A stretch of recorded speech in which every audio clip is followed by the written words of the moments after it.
Hello, this is Michel Leviathan Sorbet, and this is a new episode of Wojennik TV.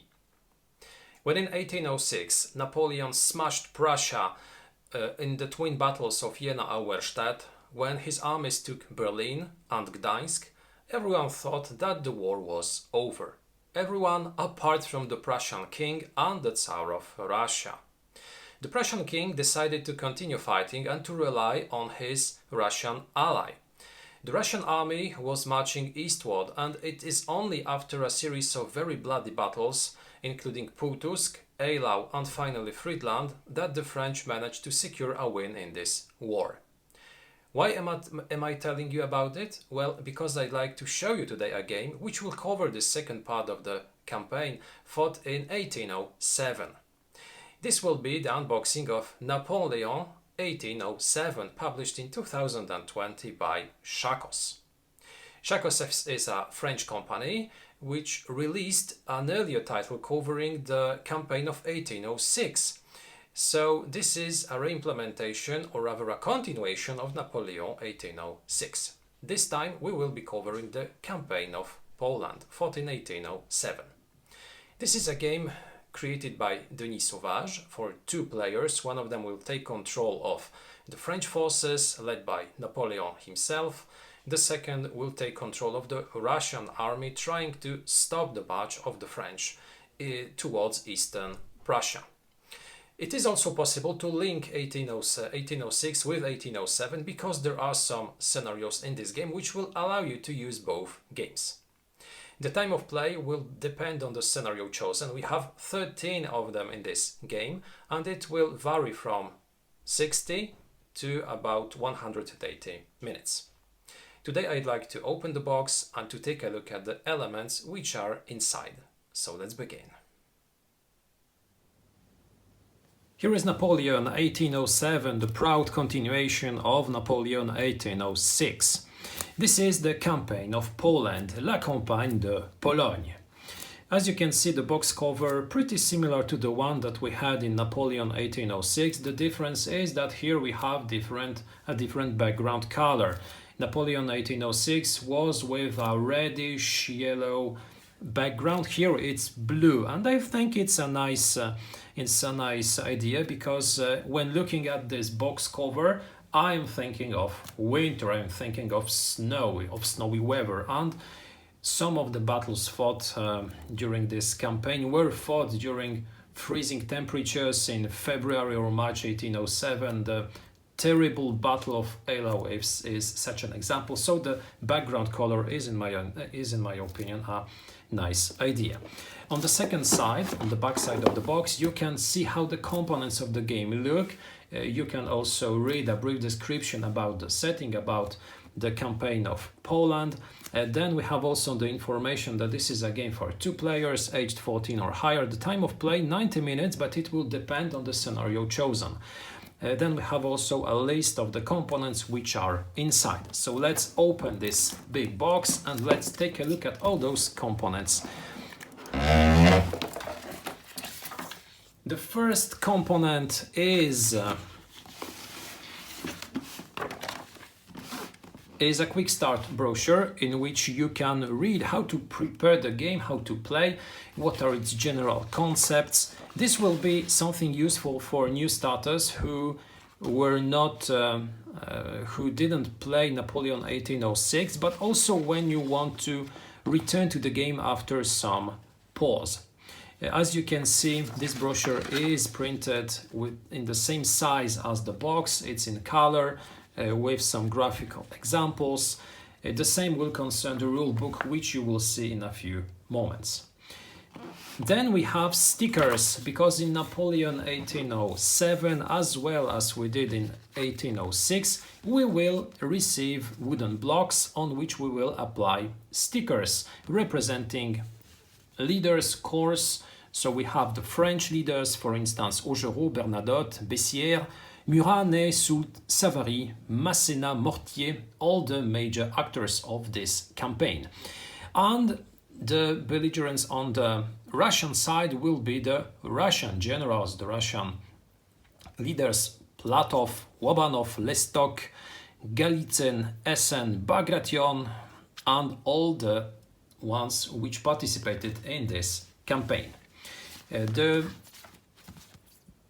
stickers with the French eagle and with the Russian eagle, which also will be applied to the blocks. Then we have two documents. The first one is the rule book, in which we have all the rules which will be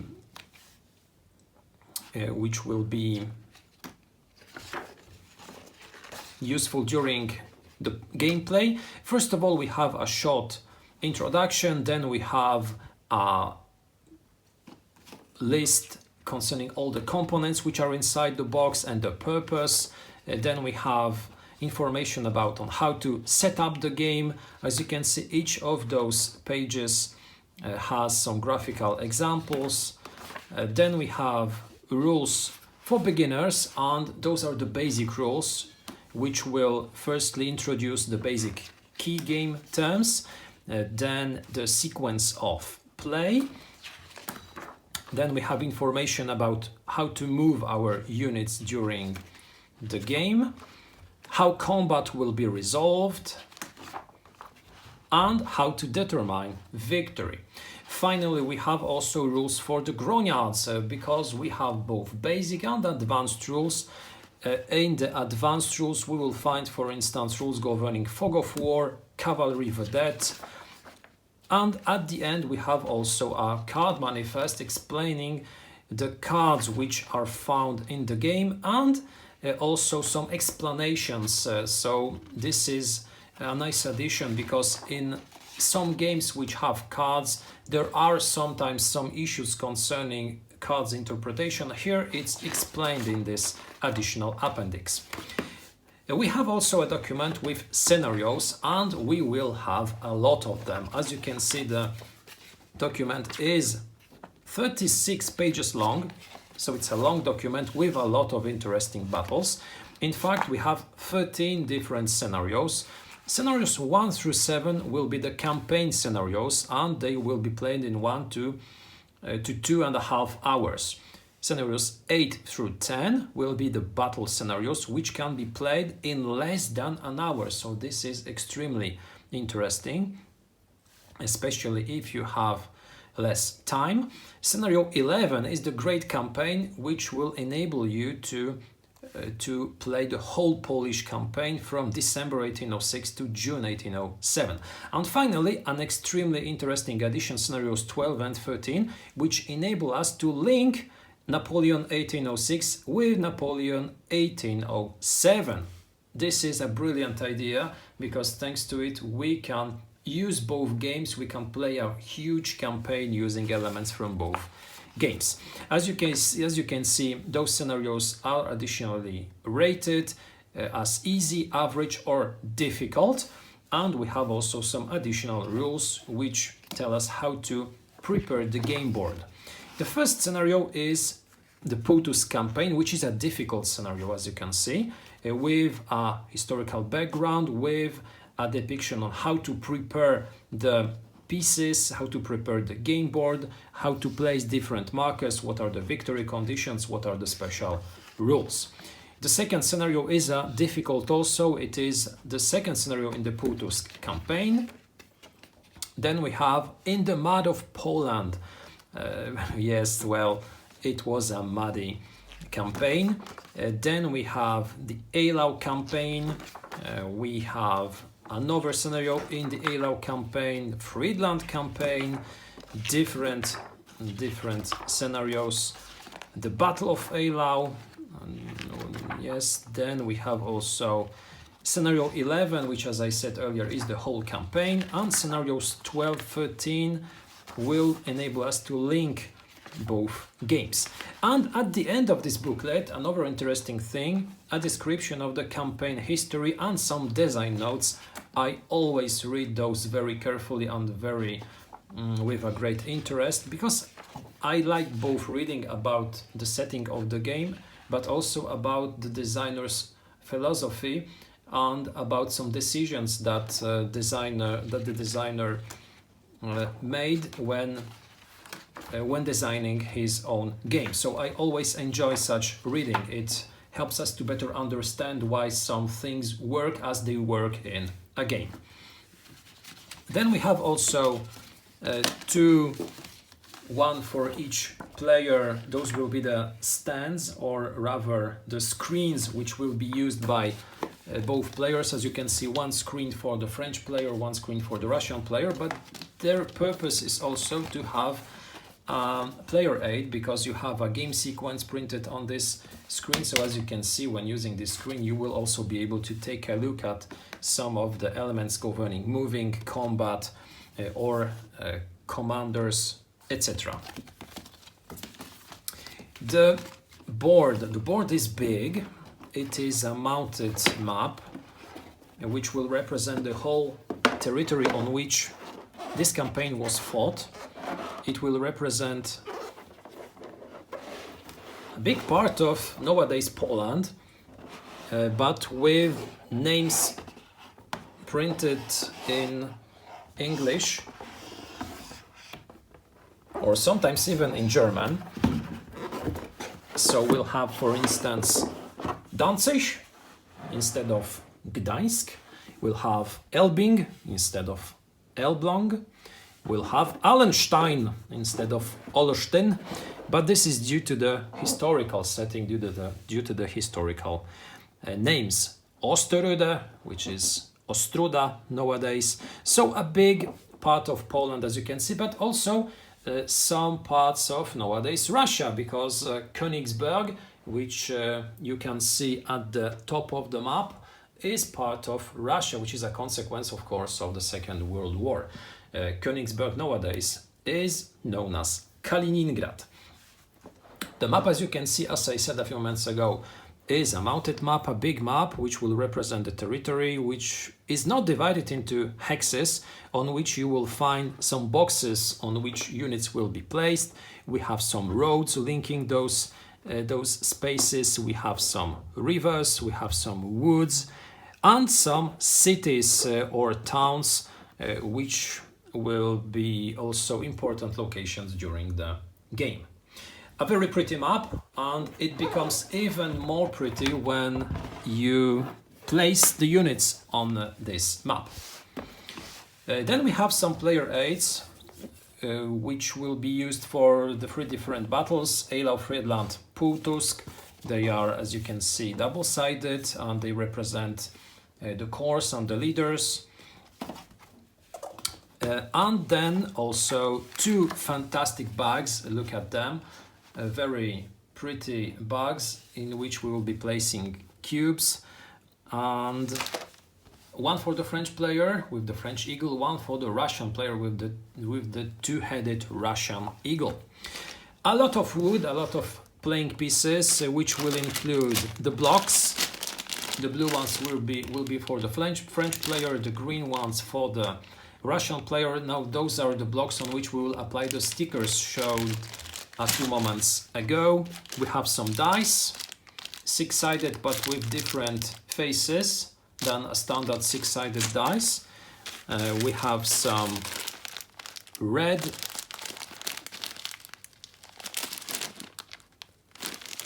cones, or those are the red cylinders, small sized cylinders.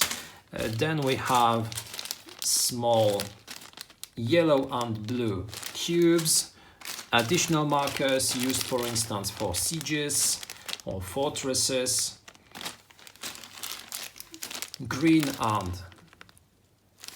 pink cubes, and also additional ones which will be maybe used to represent bridges. I don't know, I'll have to take a look at what they will be used for. We receive also cards, because Napoleon 1806 and Napoleon 1807 use cards, and we receive 2 big decks, even 3 types of cards, because as you can see, we have French cards with the French eagle.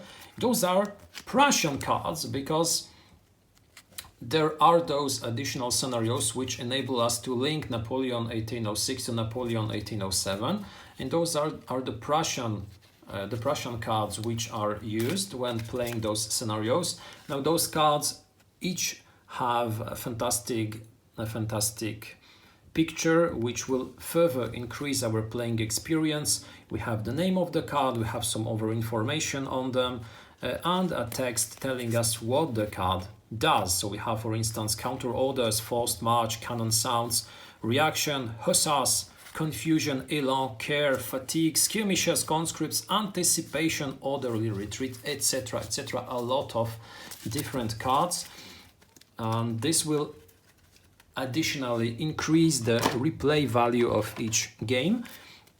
Here we have some French cards, some cards which are, as you can see, associated to both sides. This is the Mad card, and we have the Russian cards, which are whitish with a white background, which is surprising because I expected green cards.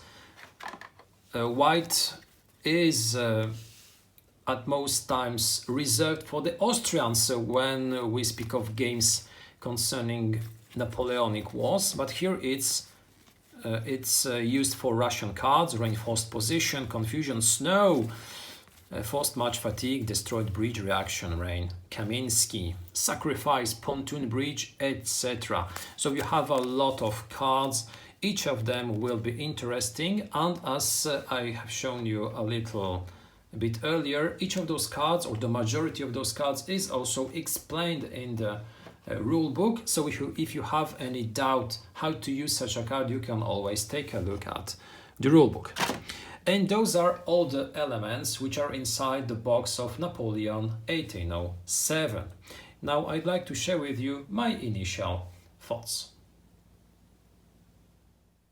Napoleon 1806, the predecessor of Napoleon 1807, was a game very prized by the players.